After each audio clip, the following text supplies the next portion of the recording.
आप सभी प्यारे विद्यार्थियों का बहुत बहुत स्वागत है। चलिए आज का क्वेश्चन हमारा क्वेश्चन नंबर 5 है, जो कि सामने लिखा गया है। एक ठोस शंकु के आकार का है जो एक समान आधार त्रिज्या के अर्धगोले पर अध्यारोपित है, मतलब स्थित है। यदि अर्धगोले का वक्रपृष्ठ तथा शंकु का वक्रपृष्ठ समान हो तो शंकु की त्रिज्या और ऊंचाई का अनुपात ज्ञात कीजिए। ये क्वेश्चन हमारे यूपी बोर्ड में लगभग 4 साल पूछा हुआ है, 2020, 22, 23 और 24 में। तो क्वेश्चन बहुत इंपॉर्टेंट है, आइए इसको देखते हैं। सबसे पहले लिखेंगे हम लोग हल। क्या लिखेंगे? हल। लिखेंगे माना। माना। अच्छा, मानस पहले हम लोग इसको बनाते हैं फिगर। फिगर के हिसाब से हम लोग देखते हैं, ठीक है। तो देखो यहाँ पर क्या है, अर्धगोला पर अध्यारोपित है। कह रहा है कि एक शंकु जो है कहाँ अध्यारोपित है? एक अर्धगोले पर अध्यारोपित है। तो इसका मतलब ये हुआ कि सबसे पहले हम लोग बनाएंगे अर्धगोला, फिर उस पर स्थित करेंगे शंकु। तो अर्धगोला का जो निर्माण हम लोग करेंगे बच्चों, तो इस प्रकार से करेंगे, ठीक है।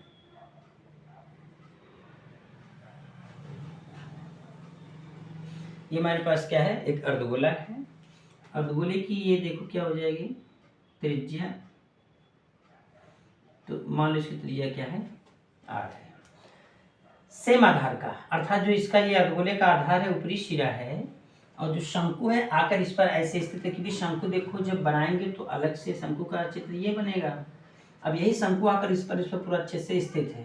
तो इसका अगर फिगर देखा जाए तो ये होगा, तो फिगर ये होगा। थोड़ा सा भाग गया।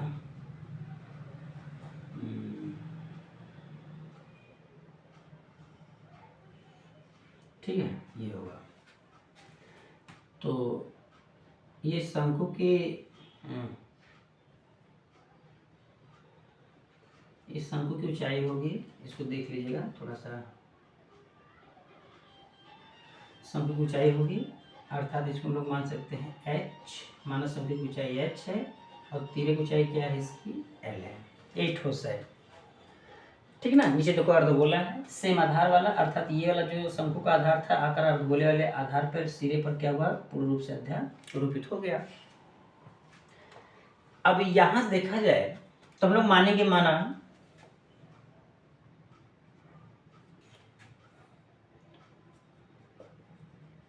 शंकु व अर्धगोले की त्रिज्या समानार। देखो दोनों का सेम होगा, मैंने इसलिए दोनों का क्या मान लिया। अगर एक ही मानेंगे शंकु की त्रिज्या समानार तो अर्धगोले का भी वही हो जाएगा। मैंने दोनों लिखा है, माना शंकु व अर्धगोले की त्रिज्या समानार है, ठीक है। लिखेंगे और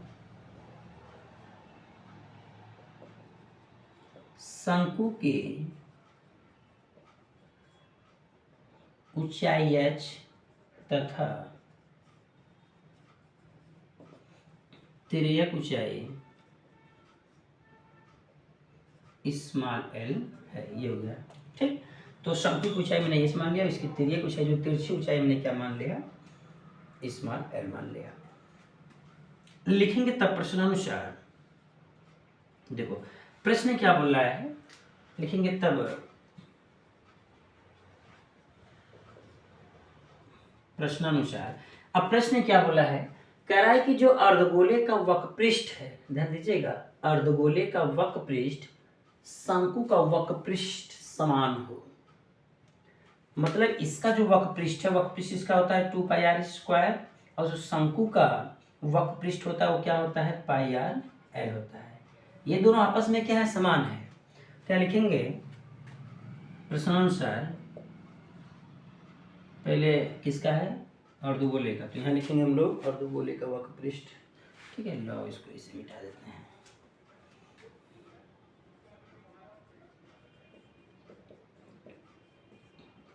अर्धगोले का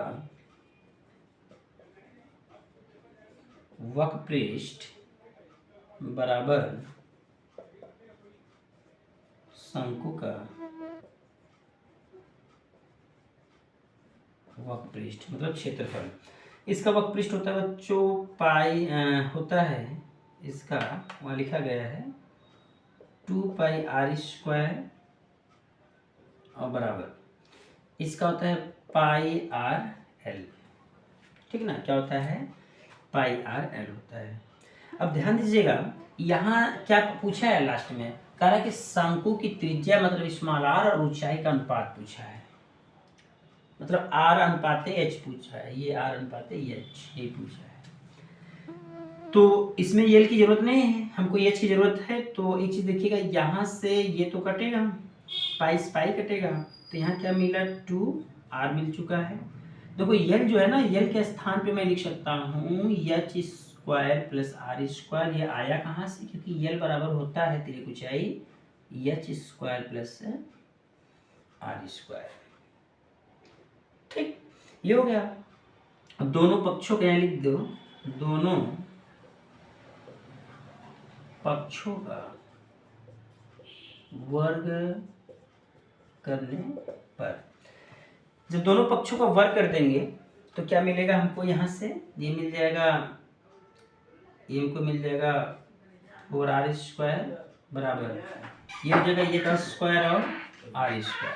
ठीक है, आगे जब इसको सॉल्व करेंगे तो यहाँ से देखा जाए, ये इधर बगल में जगह यहाँ देखते हैं, h² इधर भेज दो, नहीं 4² हमारा है r² के भेज दो, तो ये हो जाएगा हमारे पास 4r² माइनस r² बराबर हो जाएगा h²।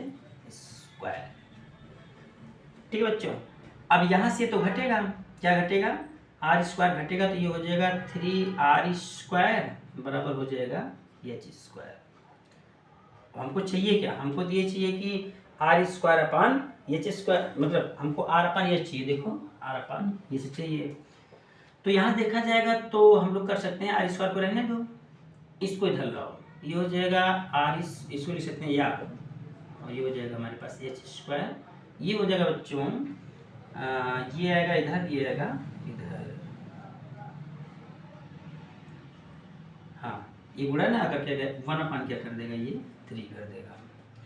फिर लिखेंगे यहाँ स्क्वायर है, अगर हम लोग इसका क्या करते हैं, दोनों का क्या करते हैं हम लोग करड़ी ले लें। अगर करड़ी ले लेंगे, देखिए इसको लिख सकते हैं ऐसे, और सोल्व कर दो अच्छे से, इसको लिख सकते हैं r अपान h का होल स्क्वायर बटा 1/3, ये हो गया। ठीक ना, अब इस स्क्वायर इधर भेज देंगे तो क्या मिलेगा, इस स्क्वायर इधर भेज देंगे, यहाँ जगह तो कट जाएगा, चलो इधर देख लेते हैं इस वाली लाइन में, ये स्क्वायर इधर भेजेंगे बच्चों, तो ये हो जाएगा r अपान h बराबर, करड़ी इधर ऐसे लगा देगा 1/3, तो 1 करड़ी में कोई मतलब नहीं है, बाहर आ जाएगा, ये आ जाएगा 1/3, ये मेरे पास क्या हो गया, आंसर हो गया। इसको लिख सकते हैं या r अनुपात h बराबर 1/√3, ये बच्चों हमारे पास क्या हो गया, आंसर हो गया। ठीक ना, तो एक प्यारा सा क्वेश्चन था जो कि बहुत इंपॉर्टेंट है, मैंने इसको दिखा भी दिया। और ठीक है, ये क्वेश्चन नंबर हमारा जो है 5 कंप्लीट हुआ। अब मिलते हैं क्वेश्चन नंबर 6 के साथ, तो तब तक के लिए नमस्कार, tata bye bye, thank you.